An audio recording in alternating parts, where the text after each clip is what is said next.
All right, guys, we have got a bit of a podcast here today since a lot of you have been trying out the U11 beta. So, Byron, why don't you introduce yourself? I'm sure many people know you already.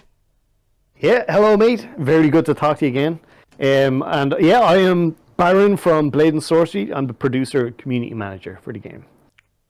Fantastic. So I'm sure many of you guys know Byron. He's the guy who basically does all the news.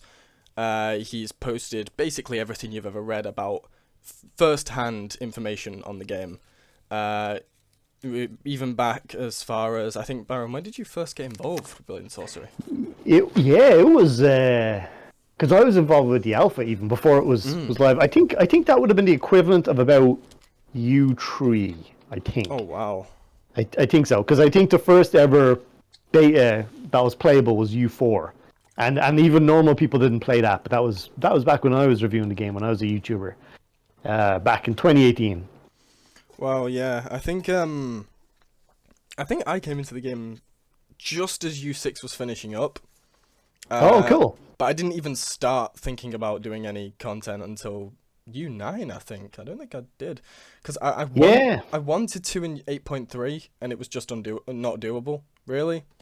yeah. It was tough to record back in the U8 era because the Mm, performance was bad, and then it was like on top of OBS or whatever you use to record. The computer was just dying. yeah, it was pretty insane. But, Hmm. we powered through. We got the 8.4 beta, and that was a good phase for the game, and I really enjoyed that. Yeah, that's S- right. So, I want to start off first by saying, has your opinion on your favorite spell changed in the game? Because I remember last time I asked this, you said gravity. Is it still that way, or has it changed? That yeah, it's so funny because I was chatting with the lads at Warfrog about this, and I think lightning is a contender now.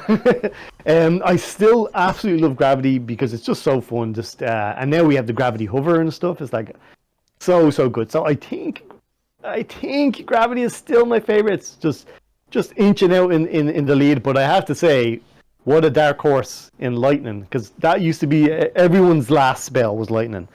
Yeah. And now with the changes we made with the lightning merge and the conductivity and the staff, the lightning arc on the staff, I think it's becoming a bit of a fan favorite. So I think the Yeah. duel is between gravity and lightning now. Yeah, I'm absolutely loving lightning at the moment. It's actually the first of the three spells I've done a video on, and I thought when it came to the old lightning, it had a utility, but nothing Mm, you couldn't do with the other spells. that's it. It Yeah. didn't do damage as much. I know it did very little damage, but Hmm. I mean, you could either kill with fire or you could stun with gravity, and both felt faster to Hmm. use. But now with the staff abilities on lightning, with the arc slashing and the beam is just. Like, I remember your post saying on Reddit you said you really can't tell how powerful it is Yeah. until you use it. Yeah. You could not be more right about that. I I looked at it know. first and I Yeah. was like, this doesn't look all that insanely amazing. And then I used it and I was just, I You felt feel like like, the most powerful dude in the world. Like yeah, it's crazy. I felt like I was actually being pushed back in real life by the power of it. It was insane. It was insane. I know, man. I know. And Uh, and you get the full experience in the headset because you get the sounds there, all those like crackles of lightning that are mm, coming up in the air. Like in VR, it feels like you're being yeah. engulfed by it almost, but you really don't get that from a flat video. So Yeah, absolutely, yeah.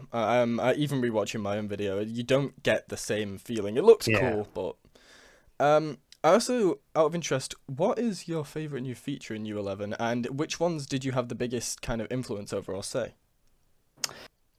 Well, God, I mean, I like them all. I mean, I like them all because I can see the way they're building out the game. So it's Hmm. like I think probably just flat out favorite, as in I can't help but smile, is the new magic changes, just Yeah. because of the aforementioned reasons we're saying. Like, I love just cruising across the map with the gravity hover, and the lightning is insane, and I'm just a Mm. magic guy, so that is interesting to me, Hmm. and I think the spell team at Warfrog, I'm just huge fans.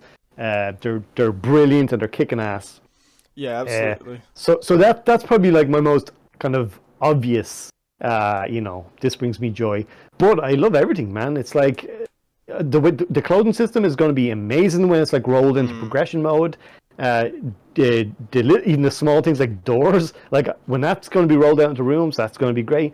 The home exterior is brilliant, and like I really didn't get to appreciate that until like near completion, because it was so it was like kind of all like in Unity, and I just didn't have a setup to be actively playing it, so I didn't really get to appreciate that until it was like in going into builds. And so happy with how that turned out. So yeah, man, I'm liking it all, dude. It's like we're expanding this thing, you know. It's like the simulator is getting bigger, and I love it, you know.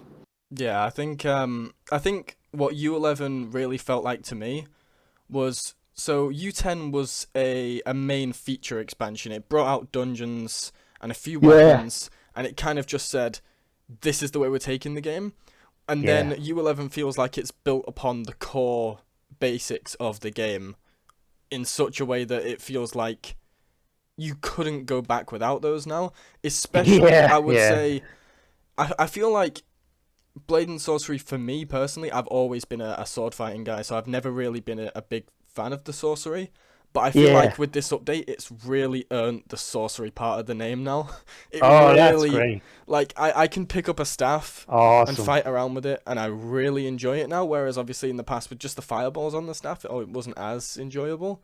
But now it's just like, especially with the lightning stuff and throwing things around with the gravity staff. That's great. Yeah, dude, awesome. That's great. And we're not even done, you know, there's more to come.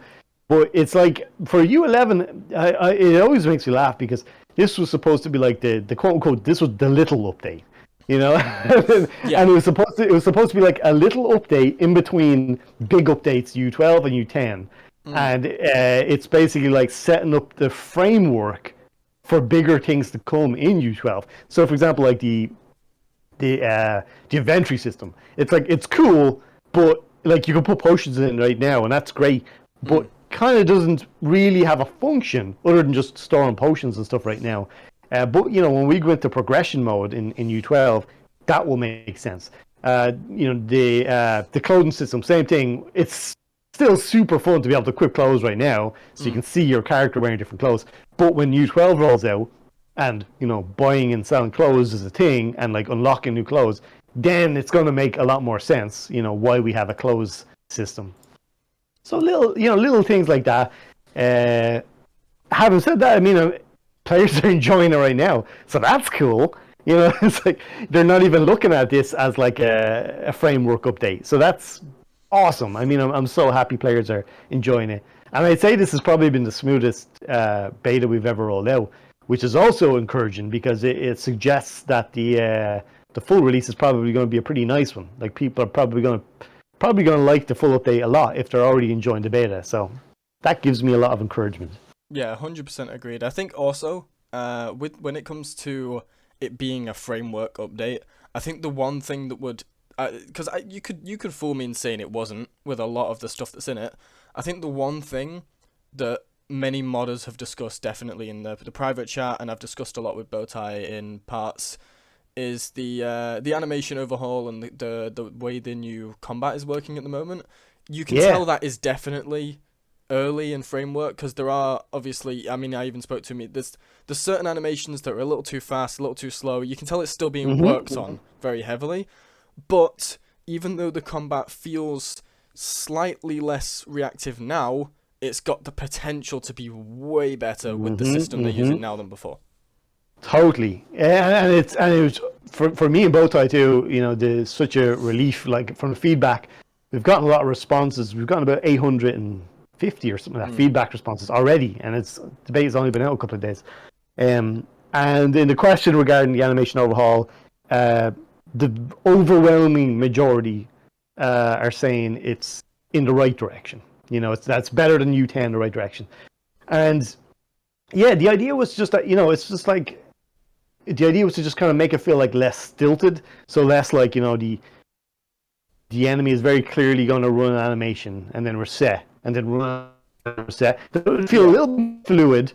It would feel a little bit more organic feeling, you know, even though it's still animations being played. That would feel a little bit more organic, and that the enemy could chain attacks together in such a way that it would feel more dynamic and fluid. Yeah, So absolutely. to that extent, I think it's going great. I think it's definitely on the right direction. More to do, but I think it's on the right direction. And then when it comes to like this is just the first iteration of it, and it's in beta. There's work to be done. Like for example, if you mess around with it, you'll see like the enemy has a little bit of a hesitation factor going on. And it's almost like they're a little bit too nervous. They're a little bit too guarded to attack. And like that's something we need to tweak. And then there's still like a lot of there's still a lot of kind of zones on the enemy that they're not capably able to defend themselves. Like if you come in too hard on a lateral attack, it's kind of like the enemy still kind of struggles to completely give itself 100% coverage of defense. But I still think it's the enemy should be defending themselves better. So there's still plenty more work to do. This is just the first iteration, but all the same, I'm delighted how it's looking even so far, and I'm really happy players are enjoying it so far.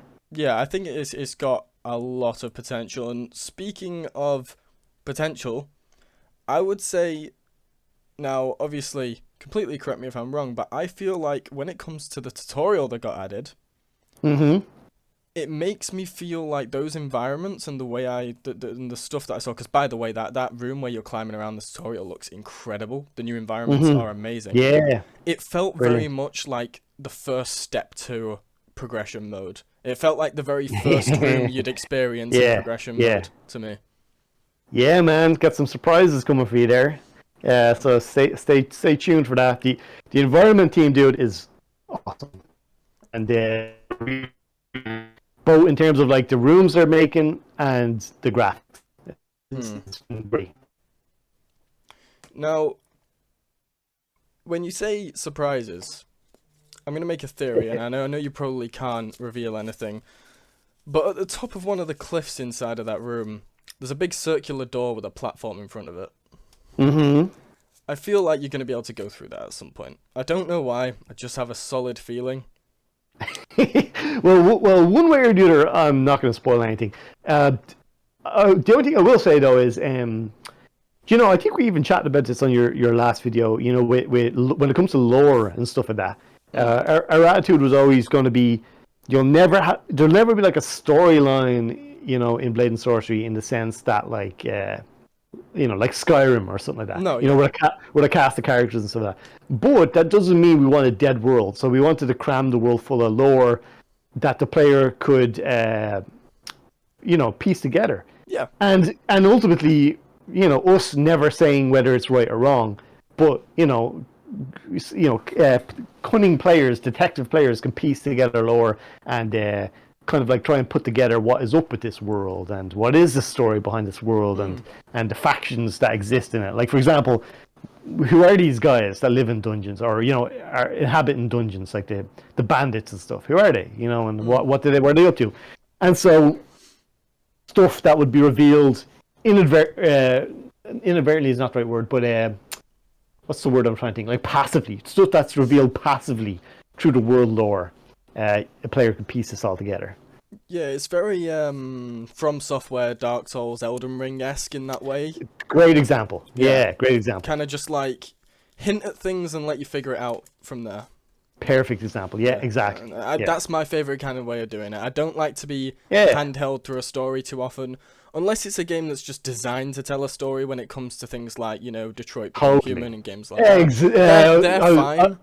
But I was literally going to say the exact same, like Detroit being a perfect example. If it's like a story game, oh yeah, hell yeah, I'm all into that. Like that's great, I love that. Or if I'm playing like a really good RPG, it's like like I want a cool story or whatever. But sometimes like I don't really love the whole thing of like, welcome hero of heroes. You're the greatest champion that has ever lived and stuff like that. I'm just bored of that. Do you know what I mean? I'm just bored of the player is the god. I'm not trying to pick on Elder Scrolls, but that whole thing of like that you are literally the god of gods character, and everyone is just falling at your feet, and I'm just kind of tired of that. It's like do something a little bit different. Yeah, I feel like that's what a lot of MMOs get wrong. when it comes specifically to MMOs is they always like paint your character as being the chosen one, but then you The chosen realize one, yeah, there's that- also yeah. millions of other players that are actually the chosen one as well, and then it kind of demeans the story a bit. Exactly. That's what I really Exactly. like when it comes to certain. That's why certain MMOs like World of Warcraft did really well, because they just said, "Hey, you're just some random orc. Get on, do Yeah. stuff." It's like Yeah. you got to earn your name, which I prefer. I do understand with the Skyrim thing with like you just arrive and oh wow, you're Dragonborn. You're so powerful, and it's like Yeah. I didn't even do anything. That's the word I was trying to think of, Dragonborn, and also the chosen one. Exactly. That's like one of those cliches that we're trying to avoid. And I mean, in Blade and Sorcery, you're hoofing guys out of it. I mean, you're blasting with gravity and massive spell. Oh, you're OP. Like, so it's not to say that you're just some general dude or anything. Like you completely kick ass in Blade and Sorcery. But when it comes to the storyline, it's just like let's give it a rest that you're the chosen one, like let's not get down that line. Let's try and figure out something else, Yeah, I think that's the best way to take it. I feel like people appreciate unique storytelling now, especially since like games, and this is not a discredit to the industry a lot, but they've become very diluted. I would say, for example, I feel like that there's now a term going around after the whole Elden Ring situation. I don't know if you actually saw, but there was some Ubisoft devs and some Horizon devs who came out and criticized Elden Ring and said, the UX is not good, and I did not see this actually. yeah, No. they were saying the UX is terrible design and they don't understand it how it ever has got this score, and then but it's like people saying, yeah, but like this is coming from Ubisoft devs who now make formulated games, and all their games kind of just feel like they're on rails now. Yeah. Which I think that's dicey, man, because like that's coming from those guys. Yeah. And also, you know what I mean? I mean, from Software, I mean, like if you play a Dark Souls game, I mean, it has a clunky UI and stuff, but that's a little bit part of their charm, isn't it? I know it's kind of a terrible thing to say, because in this world we all think of everything has to be streamlined, everything has to have soft edges, but sometimes a little bit of a hard edge gives character, Yeah, I think it's it's a shame to watch developers like criticize the success of other games through like jealousy and stuff like that, because I've always seen the games industry as a very celebratory kind of group of people where they all celebrate each other's success and learn from it. That's what the games has always done. And when these like newer age of developers, some of them are just kind of coming in and just not understanding this community as well. Yeah, I don't know that story. Like, this is news to me, but yeah, it's probably just noise, man. Because I think like most times, I think like we always message VR developers, we chat to those guys, and like I think that's how most developers are. That's probably just noise. Yeah, it's just it was unfortunately like 2 or 3 developers that decided they would have their opinion this way, and it's nice to have an opinion, but when you also work for another game studio and you're criticizing an incredibly highly critically acclaimed game publicly on Twitter, you should expect some backlash. That's a bad move. Anyway, it's just. By the way, just to go off a little tangent, we were talking about the whole kind of concept of like chosen guy or whatever. This is something I've just kind of been learning. Totally not anything to do with Blade and Sorcery. It's just a little tangent. I was reading about I've really gotten into Conan the Barbarian. Oh yeah, I've seen the movies. Yeah, you've probably seen the movies. There's a whole world out there of Conan stuff, and there's lore, and there's games and stuff too. But particularly, but particularly I've gotten into like the books, and I've been reading some like books on it and stuff. And this is kind of a good example of the Blade and Sorcery approach. Okay, just high fantasy, okay, as a genre, and that's the concept of like Lord of the Rings ish, kind of like epic characters, who changed the world and its empire scope happenings. Now maybe I'm wrong. Okay, maybe I've determined this wrong, but I learned about this other genre of fantasy, sword and sorcery, and the concept of sword and sorcery genre is that you still have fantastical elements, you still have fantasy and heroes and stuff like that, But the concept is it zones in on the character, it's himself, and not so much the big grand scope, Dragonborn changing everything kind of thing. It's more just about this dude, this character, and his adventures in the world, a world rich with lore and intrigue. And, his trials could be as small as the dungeon he is encountering, or the villain he's facing, or something like that. But essentially, it's about this character, in the world, and not the big Mordor versus Gondor versus Isengard. Do you know what I mean? And so, in that sense, I think, even though Blade and Sorcery doesn't have any information about the character, I think it's pretty cool that I think of it more that way, where it's about you're just the character, you're the hero in this big world that you don't really have any control over. You're not the chosen one. You're a hero, but you're not the world shaper. And I think that's cool. So, out of interest, are there any, so we got a new tool, we got a new tools feature, because we've never had tools in the game before, and now we've got the zipline tool, which is really cool. I mean, finally we're not sliding down it on the axe. It's a little difficult to lock onto the zipline, but once you're on it, it's so cool. It's really interesting to use, and it gives you a reason to use the inventory, apart from health potions at the moment. I'd be interested, are there any tools you'd like to personally see? Any interesting, cool, or wacky ideas you'd like to have implemented? So the wheel, that was a Cosby thing. He just he was kind of excited to get back into coding features. So he was really chuffed to be working on that. But for me myself, well, let me see. I guess the biggest one, I've been asking this since old Blade and Sorcery, is I'd love to see rope physics. I would love to see ropes that you could actually use and ultimately where I'm going with this, I want a bullwhip. Like Indiana Jones, that's what I want. I remember talking about this last time, actually. Yeah. So I really want to see rope physics as a tool, but there's other things too, man. With the ocean that we've added in, I've been seeing comments asking about fishing, as when are we going to be able to get fish and stuff, and we added the javelin in, so people want to be able to use the javelin like a tool to get fish. So I don't know, maybe fishing rod maybe could be interesting, and I think it's one of those things, dude. It's like you add one thing into Blade and Sorcery, and then 50 more ideas come out of it. Yeah, absolutely. I'll say let's just see. Let's see what fans say. If they really want that kind of stuff, but fishing rod could be cool as a tool. Oh yeah, absolutely. I could see that being really cool. I think it would mean a lot of utility and progression, where if you're by the coast, you can just kind of throw it in, pull out a fish, imbue it with fire to cook it, and then boom, health. Oh, see this is the problem, because it's you think of one thing and then you think of loads of things. Yeah, totally. Because if you're gonna have a fish, then you're gonna totally want to be able to cook it, right? And there's even an eating system with the apples now, so then you're gonna want to be able to eat it. So yeah, I could see this. Totally be in a rabbit hole, but it seems cool, man. Let's see what the fans say. But what do you think? Do you have any tools you have in mind, that any ideas to pitch?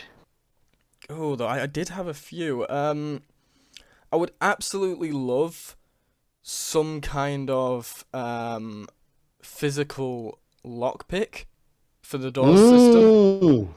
Right. So progression mode, for example, we know there's going to be looting, and also with dungeons there's going to be looting. It'd be really cool if if you had to lockpick a door to get to a chest that had some loot you can take, that was a tier 4 or 5 sword behind it, but you had to have acquired the lockpick and be able to use it efficiently enough to get through. Cool. Interesting. Well, I'll pass that along, because we chatted before about locked doors at Warp Frog, and how would it work, and are we introducing keys? And if we introduce keys, obviously they'd be physical, where you put the key in and twist it. But then what are the gameplay ramifications? Do enemies carry keys? What if an enemy just spawns, or what if a player throws the enemy with a key, off a cliff and he can't get him back? Or are keys on shelves? Is it obvious? Will players be frustrated if they can't see? Maybe every door that's locked can still be kicked open or blown open, or like you said, lock picked open. Maybe that could be an option.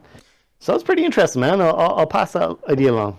Yeah, I think it'd be pretty cool to like. So if keys were on enemies, for example, and you decided to throw that enemy off the cliff, Yeah. the key could just go straight to your inventory, and it could just have a little those that that black message thing that pops up just Yeah, saying that it's gone yeah, to your yeah, inventory. yeah. And if the enemy isn't lost, then you can just pick it up off their body. That way you can still get the immersion, but people can't lose the key.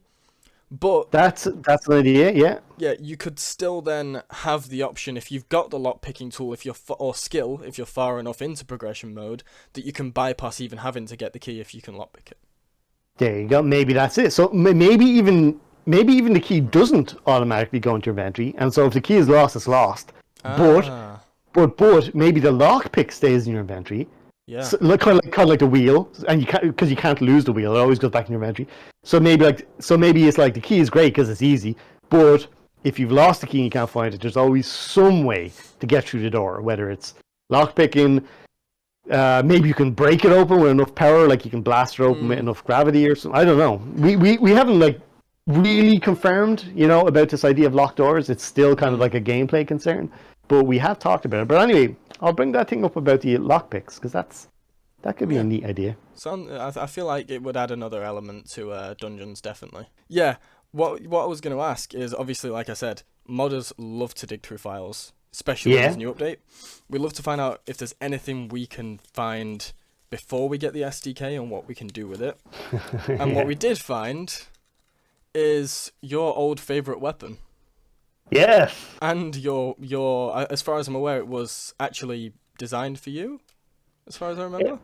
Well, no, I don't believe it was. No, it wasn't actually designed because really? It was only my favorite weapon because back when I was a YouTuber, I was just playing with it, and so people started to associate it with me. And then obviously the puppet pirate thing, and they think it looks like a cutlass, even though it's actually not a cutlass, but it looks like a cutlass. Yeah. And so I think that's how it became associated with me. So it did get added back into the game as a little Easter egg, which obviously, modders spoil it because they just found it in the game files, but you can find it in game hidden somewhere.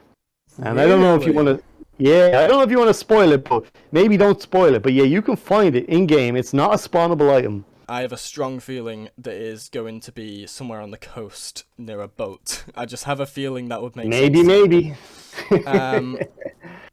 But yeah, I just want to say thank you on behalf of me and everyone watching for coming and doing this with us. It's been great. Glad to. Really glad to.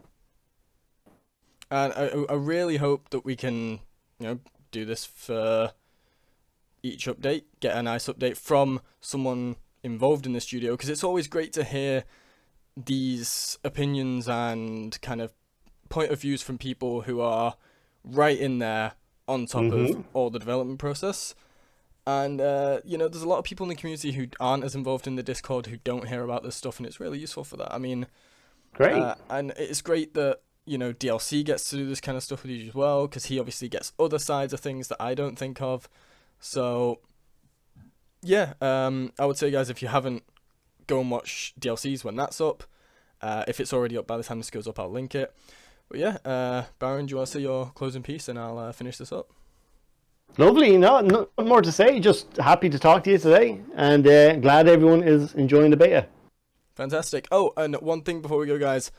First of all, try out U11 before you mod it to death, please, and do not report bugs when you've modded it, because it's most likely your mods that are causing the bugs.